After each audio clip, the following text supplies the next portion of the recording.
On se retrouve pour une nouvelle capsule au sujet de l'entreprise virtuose. Et aujourd'hui, on va parler d'un sujet qui a émergé dans ce groupe, c'est l'entreprise liquide. Alors, un concept assez novateur. Et tout de suite, pour faire un point sur ce concept, on accueille sur l'antenne Didier Vino. Comment vas-tu, Didier? Ça va bien, Benjamin. Eh oui, l'entreprise liquide, drôle d'idée. D'où ça nous est venu cette histoire dans le cadre de l'aventure des vins virtuoses? Eh bien, aujourd'hui, on constate que dans notre société, c'est un petit peu la fin des institutions, la fin des stabilités. Tout bouge. Ce qui compte aujourd'hui, c'est le changement. Et donc, il y a un philosophe polonais qui s'appelle Zygmunt Bauman et qui s'était intéressé il y a quelques années au concept de société liquide en disant que, dans le fond, ce qui comptait aujourd'hui, c'était de penser la société sous forme de flux. Et nous, au niveau des vins virtuoses, on s'est dit, mais est-ce qu'on pourrait pas appliquer ce concept à l'entreprise? Qu'est-ce que ça ferait que de penser l'entreprise liquide? Alors, qu'est-ce que ça veut dire? Ben, ça veut dire qu'on pense plus l'entreprise sur la base de son organigramme, sur la base de ce qui est stable, sur ce qui est fixe, mais au contraire, il s'agit de penser l'entreprise comme un flux. Donc, où allons-nous? Quelles sont les dynamiques qui sont en place? Et c'est ça finalement qui devient central. Sauf que ça pose un problème. Penser l'entreprise comme un flux, penser l'entreprise en mouvement, ça consiste presque à parfois à dériver et à se dire, mais dans le fond, si tout bouge, comment est-ce qu'on peut donner des repères dans cette situation? Et à ce moment-là, il y a une notion qui est apparue dans le cadre du travail des vins virtuoses, c'est la notion de port d'attache.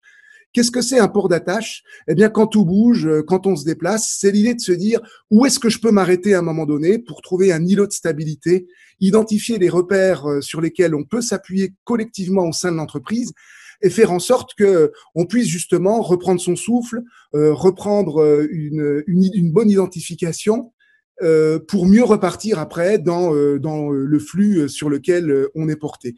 Et finalement, c'est ça, ces idées d'entreprise liquide et d'îlot de stabilité, c'est quand tout bouge, quand tout est en mouvement, se dire dans l'entreprise quels sont nos fondamentaux et quels sont les points sur lesquels on peut justement s'ancrer.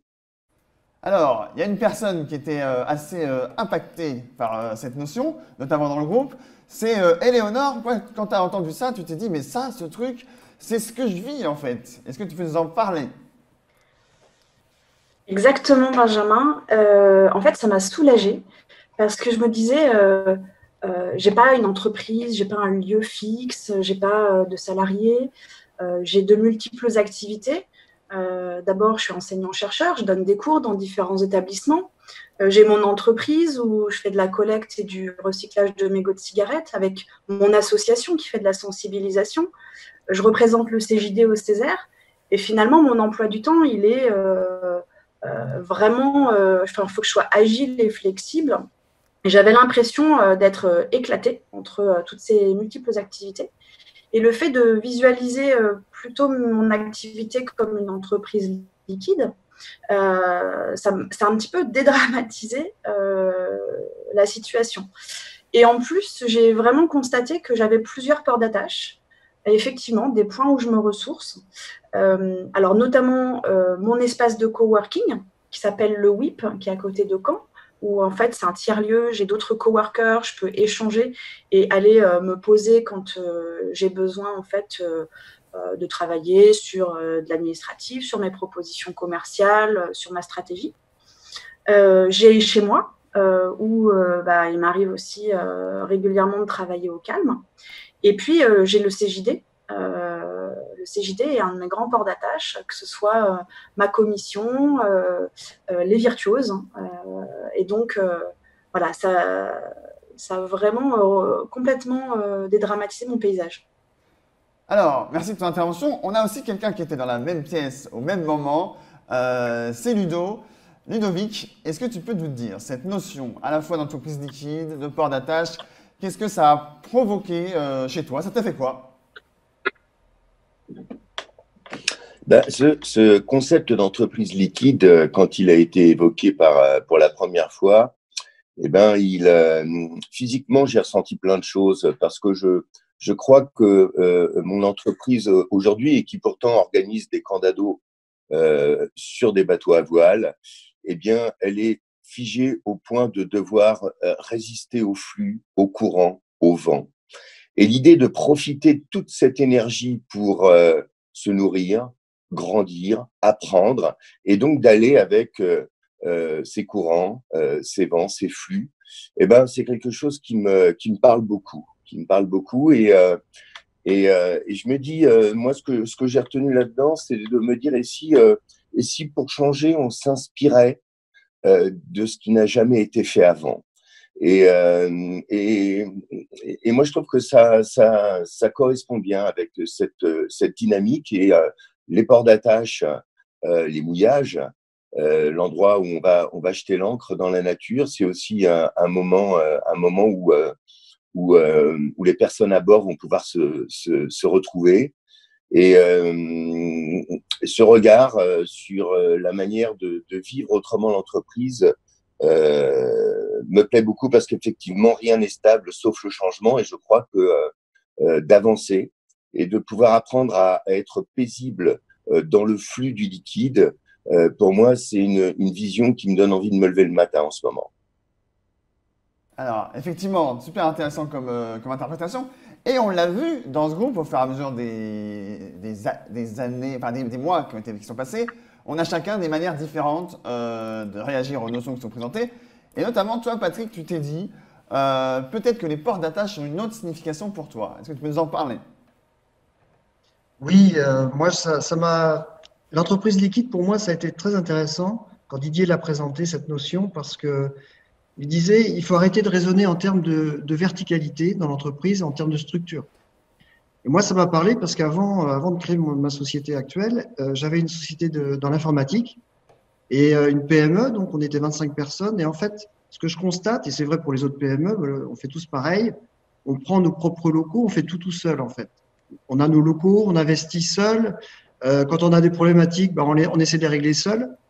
Et en fait, moi, ce qui me parle dans l'entreprise liquide, c'est que justement, il faut arriver à repenser la manière de développer les entreprises. Et c'est ce que je suis en train de faire aujourd'hui, où je crée un concept de lieu où on va complètement décloisonner l'entreprise. Alors, décloisonner physiquement déjà, puisqu'on va mutualiser des espaces entre PME, entre entreprises, pour justement plutôt parler d'usage et non pas de bureaux cloisonnés par personne. Donc, ça permet en plus dans ce lieu d'avoir d'autres activités que le monde de l'entreprise, donc avec café-restaurant, des espaces événementiels, espaces séminaires, etc. Donc, c'est presque de dire aussi décloisonner la vie du salarié qui, en fait, un salarié avant tout est un homme ou une femme, et donc il a besoin de s'enrichir chaque jour, mais pas uniquement dans son travail. Donc, si on peut amener en plus de cela d'autres notions, d'autres centres d'intérêt pour le salarié, et finalement, on arrive à une entreprise qui est complètement décloisonnée, qui est liquide, qui permet justement un épanouissement pour chacun et une intelligence collective pour aller chercher des solutions chez d'autres pairs, chefs d'entreprise ou salariés qui ont vécu les mêmes expériences, et ce qui permet dans la notion d'entreprise liquide, on parle de flux et de reflux. Ben oui, il y a des hauts, il y a des bas dans les entreprises. Parfois, on a besoin d'embaucher du monde. D'autres fois, on a besoin d'avoir moins de monde. Ben, c'est un petit peu réfléchir avec ce concept de pouvoir être beaucoup plus résilient et flexible dans l'entreprise, comme l'est une rivière qui a des moments de sécheresse et qui aura des moments de barrage ou d'obstacles et qu'il faut franchir. Voilà, pour moi, c'est ça la notion d'entreprise liquide. Alors, depuis le début de cette capsule, on se dit, mais en fait, il y a plein de choses qui vont changer. Et il y en a un qui a envie de dire, attendez, et si on parlait plutôt de ce qui ne va pas changer? Aurélien, en lien avec cette notion, qu'est-ce que tu peux nous apporter? Oui, en effet, et cet apport, cette métaphore là de l'entreprise liquide, moi, m'a beaucoup parlé parce que justement, grâce à ce que j'ai dit, j'avais commencé et entamé une transformation de modèle économique dans ma boîte. Et la transformation de modèle économique, donc qui est pour une agence de communication et de plus vendre à l'unité, mais à réfléchir à complètement autre chose, demandait de changer de posture, demandait de changer de client, de bénéficiaire, même la manière dont on faisait payer nos clients, nos abonnements, etc. Tout à peu près changeait, que ce soit l'individu, la forme du groupe, les process. Et à ce moment-là, effectivement, Didier est venu mettre quelque chose en disant, sur cette histoire de port d'attache, tout tangue en ce moment. À quel moment on peut venir se reposer? Alors moi, en tant que dirigeant au CJD, un peu énervé de l'innovation, j'étais pas forcément attentif à ces choses-là. J'étais très, très content de toujours innover, avoir des idées, revenir dans l'entreprise avec toutes ces idées qui arrivent. Mais en pointant ce sujet des ports d'attache qui était, est-ce que je sécurise bien l'équipe qui pourtant est habituée, a choisi de travailler avec un capitaine comme moi, mais malgré tout, en termes de fatigue, etc., on pouvait se raccrocher. Et donc, on a organisé une réunion sur, justement, non pas comme on le faisait souvent, comment trouver la nouvelle technique ou la nouvelle innovation, qui a été, qu'est-ce qui ne va pas changer? On a parlé des locaux, on a parlé de notre, par exemple, de notre CRM, qu'elle n'est pas changée. OK, donc on peut s'appuyer là-dessus. On a parlé surtout de l'équipe, c'est-à-dire qu'on est prêt à tout changer dans la boîte et à innover, mais on a très envie de rester avec le même groupe parce qu'on a été très loin dans apprendre à fonctionner et en groupe et à se connaître individuellement. Depuis longtemps, on travaille avec ce qu'on appelle des camps de base. Donc, mon agence s'appelle Everest. Donc, on a travaillé l'idée de la montagne. Alors là, on arrivait avec une métaphore plutôt liquide. Alors, les ports d'attache, on en a trouvé de deux types. C'est des tout petits ports d'attache qu'on appelait les mousquetons, qui sont justement plutôt les parties outils comme les CRM, comme les locaux. Et puis, il y a les camps de base où là, on va travailler plutôt sur qu'est-ce qui ne change pas. C'est par exemple les valeurs et donc de les réaffirmer et de se dire, quand on est sur les valeurs, de quoi on parle en fait? Qu'est-ce qu'on met en place? On parle de solidarité, on en a beaucoup parlé récemment. On dit quoi, solidarité?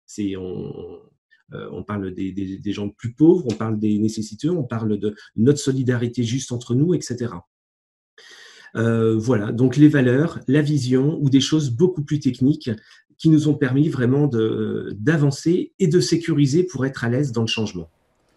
Alors vous qui nous regardez, vous avez bien compris la notion d'entreprise liquide, les ports d'attache. C'est quoi dans votre entreprise? Est-ce qu'elle est liquide déjà? Et les ports d'attache, c'est lesquels? Ce serait peut-être intéressant d'y réfléchir. On arrive à la fin de cette capsule. Si je peux vous donner un conseil de lecture pour juste après, il y a la capsule sur le colloquement, elle vaut le coup, elle vaut le détour. Et je vous dis à une prochaine pour une nouvelle capsule. Ciao! CJD. Osons être dirigeants et dirigeantes autrement.